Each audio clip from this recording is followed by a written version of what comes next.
going on, people? We are Tottenham TV here. Massive, massive day today. The World Cup has begun, finally, after years of waiting now. We're absolutely buzzing. We're bringing out a brand new show for you guys. We're going to round up every single game of the World Cup, including views from fans all around the world, including some very familiar faces I'm sure you'll all know. And we'll be scouting for some Spurs players. Exactly. We're doing some scouting. We're getting in the ear of Daniel Levy, telling him some good bargains to buy. Exactly. Well, we'll start with the first game of the World Cup, which was today. Russia 5, Saudi Arabia 0. Quite an opening to the World Cup. It was a great opening ceremony. Had Robbie Williams bang out all his favourite tunes. That one, absolutely great, absolutely great. Would you? Angels. If you didn't have goosebumps when he was singing Angels, there's something wrong with you. There must be something wrong with me. There's something wrong with you, mate. Absolutely something. Are you mad? But absolutely fantastic opening to the World Cup. And Russia, everyone's wondering if it was going to be a close game, but Saudi Arabia were just absolutely terrible, weren't they? You know what? Before the game, I thought it was going to be the most dull, boring game. You know, in these international tournaments, when teams sometimes they go out there not to lose instead of go out there full out for the win.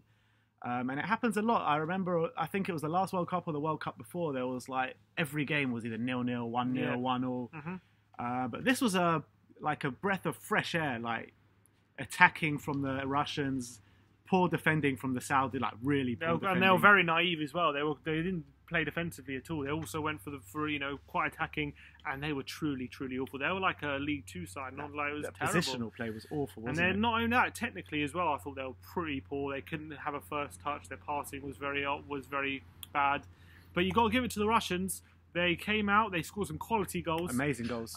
You feared the worst for them when Jagoev, probably the most well-known player, Jagoev, went off after, 10 minutes, 20 minutes, and everyone's wondering, okay, what are they going to have now? But Cherevchev comes on, scores really two quality goals, especially his second on the outside of the boot, on the edge of the area, and you got to give him credit. Absolute stunning goal that one was.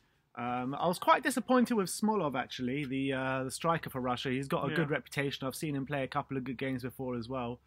But it was all about Golovkin. He was probably man of the match. He was all about Golovkin. 2 assists and a goal as well. They just let him have too much space, really. Yeah. Like he was running rings around them. Absolutely brilliant free kick as well. Yeah, and he's been touted around amongst some of the big clubs in Europe. Juventus, Arsenal were also linked with him a while back. Apparently they're all linked with him. So it'd be interesting to see what happens after this World Cup. If he can actually prove himself against teams not like Saudi Arabia. Have a good World Cup. He probably will get a big move because I think maybe CSK Moscow at the moment, or maybe somewhere in Russia. And so he could be pretty attainable, and he looks very, very good. Smolov went off for Dzyuba, didn't he? Yeah. Fun fact, Dzyuba scored twice against Spurs 10 years ago for Spartak Moscow. Oh, did he? Yeah. Who scored for Spurs there? Was that Roman Pavlyuchenko? No, Pavlyuchenko was playing for Spurs, but it was, I think, Modric and Huddleston, I believe. Okay. Scored for Spurs. It was 2-2 draw in the Europa League. Dzyuba scored twice that day. But he came on, got a header. He's always been a big striker. He's always had a big presence in the box, and he proved that. Pretty nice goal he scored. So maybe Russia, do you reckon maybe underestimated, or was it can't read too much they're playing the Saudis. Come on, man. Yeah. Let's be honest. The Saudis are nothing great. But before we get into that, let's hear what Terry from the Football Terrace has to say. How's it going, everyone? Terry here from the Football Terrace and UFF. We've just sat here and watched Russia versus Saudi Arabia, and look, let's make no bones about it. Saudi Arabia, an average side at best, that maybe even that's too much of a compliment for them. But the host nation get off to a wonderful start. You will certainly see all the Russian public will now be getting behind their team even more after that. There was a lot of doom and gloom around this Russia squad coming into the tournament. Injuries, no win in 7, but to smash 5 goals in. And two or three of which were absolute stunners. It sets this World Cup up beautifully. We've got, there's 63 more games to go. The opening one was like that. It sets the bar really high. It was an amazing experience to watch it. Absolutely love a World Cup. Robbie Williams obviously opened the show as well. A little bit of Angels. You can't go wrong with that. But yeah, absolutely buzzing. I think Russia are going to get out of their group now as well, like a lot of people predicted they wouldn't. So that's already a little bit of a team sort of rocking the apple cart, as it were. But obviously, leave your views for the guys below. Smash the like button always, and I'll see you guys again soon. Bye-bye. Yeah, so that was great thoughts from Terry from the Football Terrace, as always. But let's get into the Saudis. very poor side when you're thinking about the teams that are not in the World Cup. Yeah, and how Italy they made it. And Holland and the rest of it. And then, you got this team. Let's look through some of their games in the World Cup. 98, fair enough. The host nation, they lost 4-0 to France. 2002, 8-0 to Germany. 2002, 3-0 against Ireland. Robbie Keane scored that day? Must have done. 2006, 4-0 against Ukraine. And today, 5-0 against Russia. And it was the biggest opening World Cup defeat since 1934. Since, I think, Italy apparently won 7-0. So, pretty bad day for Saudi Arabia. They've got a pretty poor record in this tournament. And you've got to think, if they qualified, how the quality of the teams they played against in qualifying must be absolutely woeful, because they were shocking. It's interesting that in January, the Saudi Arabian FA sent 10 players from their league on loan to La Liga to try and get some experience in a major European league. And do you know how many minutes they played between them? 10. There you go. 10 minutes between. They couldn't get a game. Though the Levante chairman described one of their players as the Saudi Arabian Messi, but he actually didn't even start today. All that money in the country, and they can't. They paid for their wages as well. The Saudi Arabian FA paid for the wages because because obviously none of the La Liga clubs are having them. And is it worth having a team like Saudi Arabia in this tournament, given how poor they are? The thing is, though, it's a World Cup, and if you qualify, you're not going to. It's not a qualifying against like everyone. Yeah. It's everyone has their own sections, the continents, and everyone loves an underdog.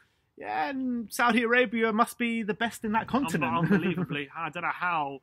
It just shows the quality of football they have over there, and Qatar are going to be hosting the next one, and they didn't even make it for this World Cup, so see how the quality is going to be there. Yeah, I reckon that's going to be even worse. Yeah, looks like it. But they were branding today the oil derby. I mean, you saw every time Russia scored, Putin was giving it to the Saudi guy. It's like, what's going on here? I feared the worst if Russia lost today. The Russian players and Putin. But I tell you what, were you watching the first half? Yeah. Did you see it right at the beginning? There was this really clear offside that they didn't give. Yeah, I saw that. I was like, clearly it's fixed. The Putin's had a guy in word in the lines of it. Yeah, I'm sure one of the goals there was an offside in there as well. Apparently, what I've heard is linesmen have been told if it's a close call, don't put the flag up because VAR will decide it. So VAR didn't get called today. No VAR this time. That's what I like to see. But it was a great start to the World Cup. 100%. Absolutely buzzing for the rest of the tournament. If there can be more attacking play like there was, like some skill that was shown in today's game, we're in for a great tournament. And hopefully Russia have set the tone. So what have we got to look forward to tomorrow? We've got Egypt against Uruguay. I think that's going to be a good game. That'll be a close game because, both teams kind of need a win after Russia's beating of Saudi Arabia. So it'll be interesting. Well, I guess Egypt might take a draw in that game. No, I think Uruguay are going to smash it, especially if Mo Salah doesn't play. Sure, he looks very likely Cavani, to start. Suarez, Godin, they've got some big stars there. He looks very not likely to start there, they're saying. Well, we'll see. And also Jose Jimenez as well. Yeah. They've got a lot of good players. Then we've got Iran, Morocco, which, well, listen, we love the World Cup for these type of games. You know what? I tell you what about Iran. They're not as bad as you think. How do they catch Saudi Arabia? They're better than Saudi Arabia. Yeah.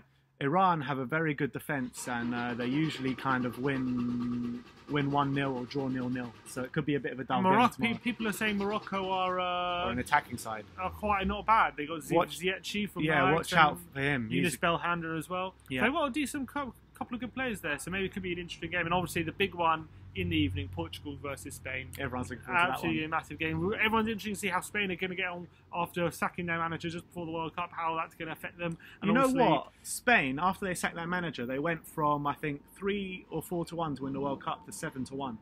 That's a good bet. Put your money on, lads. Will Hill, maybe. But obviously, and also you got Ronaldo for Portugal.